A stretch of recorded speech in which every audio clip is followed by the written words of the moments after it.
E aí, do Wesley e da vitória corintiana, a gente vai para outra virada. Esta na Arena do Grêmio. O Grêmio virou para cima do Fluminense 2-1. Jogo também com muita movimentação. Algumas polêmicas que serão discutidas também agora. O começo do jogo foi, acho que quase que todo do Fluminense, não é, Zinho? Até, claro, saiu o gol do Cano. Muito bom jogo, né? Assim, dois treinadores que gostam de colocar o time para jogar ofensivamente, mas o Fluminense, assim, o seu modelo de jogo, de ter posse de bola, de fazer aquela reunião pelo lado do campo ali, 3, 4 jogadores, ter um tic-tac, né? Que era aquela fala que se falava do Barcelona, não estou comparando, longe disso, mas é o estilo Fernando Diniz. Então fica muito com a bola, criou no início sim, mas o Renato tem um time bem organizadinho, forte também, sai até na frente, né? Num jogo muito equilibrado, assim, muita posse de bola do Fluminense, que é o tradicional desse time. É um time que se propõe muito esse jogo. O Cano, né? Aí o Cano que a gente conhece dentro da área para finalizar. Gosto muito desse jogador aí que está com a bola fazendo essa jogada, o Keno. Ele bem, né? Ele quando tem sequência, quando ele se livra um pouco de contusão, é um jogador muito importante pelo lado do campo. Mas o Grêmio consegue uma vitória espetacular. Porque briga por parte de cima da tabela, uma virada importante, tem as polêmicas, né, que nós vamos discutir aqui no programa, é claro, mas o Grêmio fez por onde também, dentro do seu jogo, consegue, né, assumir a vice-liderança do campeonato, com um jogo a menos, ainda sonha em se aproximar de um Botafogo, que não dá chance para ninguém, o Botafogo vai fazendo a sua parte, mas é um Grêmio que está em desvantagem na Copa do Brasil para quarta-feira, difícil, jogo fora, mas com essa vitória em cima do Fluminense, assumindo uma vice-liderança, né, até o momento, acaba que o Renato, que estava meio que jogando a toalha, entregando, já começa a confiar, porque vê do outro lado, né, o seu adversário de quarta-feira, o Flamengo, num momento difícil, de pressão, de crise, por mais que a vantagem é boa demais do Flamengo jogando em casa e com o placar que tem. Mas o jogo de hoje demonstrou um Grêmio com possibilidades de sonhar com uma reviravolta, seria épica, né? Seria incrível, né? Buscar uma classificação na Copa do Brasil, mas vivo num Campeonato Brasileiro para pelo menos, se não for brigar pelo título, não conseguir se aproximar do Botafogo, a vantagem é grande ainda do Botafogo. O Grêmio tem um jogo a menos, mas é contra o Corinthians fora, né? O Corinthians que a gente estava falando agora que se fortaleceu e o Vanderlei falou que a prioridade é o Campeonato Brasileiro. Então não é jogo fácil para o Grêmio. Mas é um Grêmio que vai estar no G4, está brigando pelo G4 para ter classificação direta para Libertadores. E a gente está vendo aí ainda os lances da partida, né? Esse gol depois ainda anulado, não é, Natália, por causa de um impedimento, o gol ali do Reinaldo. E aí no finalzinho do jogo, já a Renata Roel também participa com a gente do programa, porque o Fluminense reclama aí muito de um pênalti ali já na reta final, né, Natália? Aí, mas a reclamação é muito justa. A gente está vendo os lances, agora é um Grêmio competitivo. Depois a gente mostra o lance aí da confusão e da reclamação do Flu. Os números aí, Natália, olha só, o Flu com muito mais posse, também chutes e chutes no alvo. O que foi, Zinho? Não, eu tô rindo da posse de bola, né? Que o Fluminense também tem que trabalhar isso um pouco. Desculpa, Natália, mas assim, até pra não, gente mas espanta. debater, uma coisa que eu questiono é se o Fluminense tem essa posse. Olha, 99%, 95% dos jogos que ele joga, ele tem mais posse que o adversário. Mas está também tendo dificuldade para transformar isso em vitória. Né? Melhorou, deu uma subida, as classificações que teve, mas assim, um jogo que você tem 71% de posse de bola, né? Aí você vê lá as grandes chances, 3 contra 3. Isso, exato. Quer dizer, ele não só teve uma superioridade, né? Não só teve mais chances, como ele também permitiu que o Grêmio tivesse. Porque o Grêmio teve o mesmo número de grandes chances e de ações ali na área do adversário. Mesmo sem posse de bola. É um Grêmio competitivo, que joga de acordo com o jogo. O Renato lê o jogo. Se eu tiver que abrir mão da posse de bola, eu abro mão da posse de bola. É uma característica do meu time adversário. No caso, hoje era o Fluminense. Ele abre mão dessa questão de posse. Ele joga mais no contra-ataque, num jogo mais vertical, aproveita muito a espetada do Suárez pelo lado esquerdo nas costas da zaga, ele conseguiu algumas oportunidades por ali, aí você tem Ferreirinha em velocidade, Bitelo em velocidade, isso te gera um jogo que equipara essa questão de grandes chances. Agora, o Fluminense, eu tô com o Zinho, tá num processo de instabilidade de converter essa posse em, de fato, gols. O Cano faz ali 1, 2 gols, a partir dali, a partir daqui, mas falta muito dessa produção, falta muito em converter em realmente colocar a bola dentro da casinha, porque não adianta você ter posse, não adianta você jogar melhor, não adianta nada disso, óbvio, que te aproxima da vitória, se você não consegue converter isso. Foi um Fluminense que, no final do jogo, ainda aumenta o volume, principalmente o lado esquerdo, o Marcelo trabalhando muito o lado esquerdo ali, construindo por dentro, no corredor o Keno, mas ainda é um time que tem uma deficiência ali na hora de definir. Hoje ele não teve o Felipe, né? Felipe Melo também. O André é um cara que tá abaixo, né? Nessa temporada, em relação principalmente ao que foi o ano passado. E a gente vai ver o desempenho do Fluminense fora de casa, Mauro. Como também não tá bom. Você concordou ou discordou de mim quando eu falei do André, hein, Zinho? Discordei de você. Por quê? Eu não gosto de discordar de você, não. Eu gosto de discordar muito do Pascoal, né? Quando eu tô no programa com ele.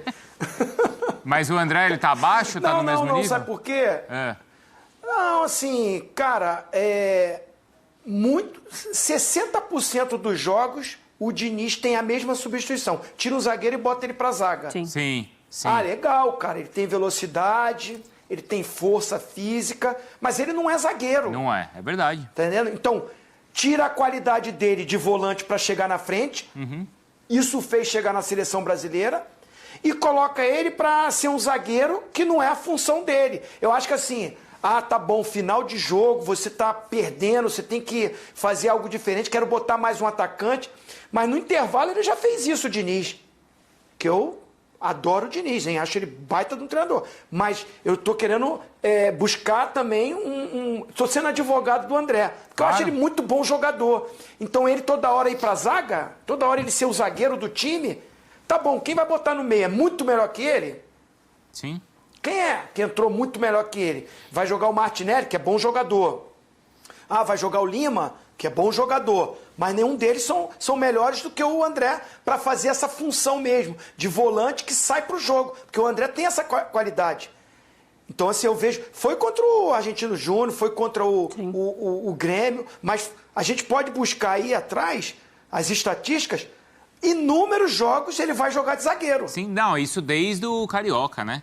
Desde o Campeonato Carioca, o Diniz tem feito essas substituições e muitas vezes, como o Zinho falou, vai estourando no jogador ali que não é jogador de defesa, que ele escolhe justamente para ter essa saída de bola, mas que defensivamente não tem essa característica. Olha só, Bruno, então, a gente viu aqueles números ali, em geral, a gente critica assim, olha, esse time teve muito mais posse de bola, mas chutou muito menos, ou seja, não achou um espaço, não foi o caso ali. Ali o Fluminense finalizou mais vezes que o Grêmio. Em geral, a gente faz um outro tipo de análise. O que adianta ter 70% de bola, chutar 3 vezes e o adversário ganhar chutando 8 com 30? Nem foi o caso. O Samuel Xavier, que foi muito bem na classificação do Fluminense aí com os golaços, saiu de campo dizendo muito sobre a marcação, que não foi bem e tal, o time não pode deixar sofrer os gols da forma que sofreu e tal, que não soube marcar. Isso é muito relativo. Agora mesmo o Luxemburgo está dizendo, tomamos um gol de bola parada. A vida inteira a gente fica ouvindo isso, né? Como se ele não treinasse também para fazer gol com bola parada. Isso acontece. O Ganso não foi bem. O Ganso não foi bem. E aí eu quero lembrar vocês do seguinte. No final do mês, agora, de julho, ainda estava aquela polêmica lá do Diniz, né, na seleção e tal. E eu estive no Rio e encontrei com uma turma muito torcedora do Fluminense. Sei. E eu perguntei, o que vocês acharam? Não sei o quê. Pois é, vamos ver quando é que ele vai olhar para o time, quando é que vai olhar para a seleção. E eu acho que ele vai ter problema Aí um deles, que vive o ambiente do Fluminense, me falou assim, eu acho que ele vai ter problemas, por exemplo, de vestiário, se ele não levar o Ganso para a seleção. Eu falei, como? Por quê? Não vai. Eu falei, não, acho que ele deve levar o Nino, pode levar o André. Não vejo ele levando o Ganso. Não, mas o Ganso é líder no vestiário e tal. Então, assim, tem convocação essa semana. Talvez para sexta-feira. Dia 18. 18 sexta-feira. E aí, talvez, assim, para o Diniz, dentro do que me passou esse torcedor que vive lá no clube, Para o Diniz ter sido até bom o Ganso não jogar bem. Ele realmente vinha jogando muito bem o Ganso. Pá, maestro e tal. Que passa a ser uma justificativa. Se é que ele iria perder o vestiário por não levar o Ganso. Que eu acho Mas também. ele não jogando bem já é uma dúvida. Olha, vai já falar, é uma... Ganso, até pensei em levar você, mas ultimamente, entendeu? Agora, se o Ganso arrebenta no jogo, porque aí não dá também para ele fazer uma convocação e levar o André, o Nino.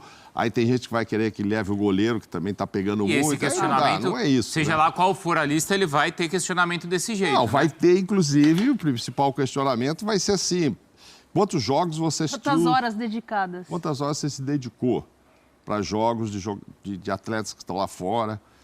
Quanto tempo você deixou de olhar para o Fluminense? Por isso é ruim para ele, assim, derrotas assim nessa semana também, perto né? de convocação. Porque aí, mas será que você não estava assistindo? Começou a Premier League, começou o Campeonato da Espanha. Você estava olhando o Rodrigo jogar pelo Real Madrid, estava olhando o Vinícius. Então você estava olhando lá, o tempo que talvez... Você estava estudando o Grêmio para jogar. Você estudou o Grêmio e tal. Enfim, são questionamentos que ele sabe que terá, aceitou sabendo que terá. ônus, claro. E é essa semana aí, sexta-feira, vamos ver quantos jogadores ele leva do Brasil. Está sujeito a Aí tudo se isso. convoca é porque vai para desfalcar o time, se não isso. convoca é para favorecer o seu time, não é, Natália? Se ele convoca alguém aqui do Brasil e desfalca um time que ele tem jogo aí 2 rodadas seguidas, Mas ele assumiu esse ele risco. assumiu. Vamos ouvir então o Diniz? Vamos. A gente ouve o Renato, mas então... data FIFA não tem campeonato. Mas tem um dia depois, né, Zinho? Mas tem a viagem, tem isso, tem aquilo, Tem treinador que reclama quando leva porque o jogador volta bem. Tira o foco. Mas ele deixar de convocar o Veiga para convocar o Ganso, me perdoe. né? Exatamente. Se ele fizer isso aí, eu vou ser o primeiro a falar, fora Diniz! Não teria cabimento, né? Eu também, quando eu vi, você me lembrou. Eu falei exatamente isso. Falei, tem o Paquetá ali, tem o Veiga no Palmeiras. Sim. Você acha? Mas é porque aí tem o vestiário, que depois ele volta e tem o mês todo para aguentar o Ganso aqui. Eu falei, gente, mas se ele começar a ponderar assim... Ele sabe, esse negócio de jogador dos outros times, Bruno, Isso aí foi o Natália. Cezinha de Nova Iguaçu com o conselheiro Resnick. Deve São ser. fanáticos. Foi o Cezinha que eu... Não é possível. Era um amigão, Quer dizer, assim, do Cezinha. Aí ele não vai ter que se preocupar com o vestiário do outro clube, mas Aí você tem que levar o time todo. todo também do Fluminense, por isso, para quando voltar tá bem em casa. Não é assim, pelo amor de Deus, não dá. Porque essa história de jogadores dos outros acontece muito. Sim. Só que acontece também o seguinte, Bruno. Você leva o Gabigol, o torcedor fica bravo. Tirou o Gabigol, vai chegar em cima da hora para jogar. Você não leva, o cara também critica. É prejudicar o... Tá levando o fulano, o Richarlison, não leva o Gabigol. Nunca tá bom mesmo. Então ele vai começar a viver esse ambiente. E, inclusive, sobre os jogadores que estão no dia a dia ali com ele. Acho que ele gostaria muito, sim, de levar 2 que ele não pode. O Arias e o Cano.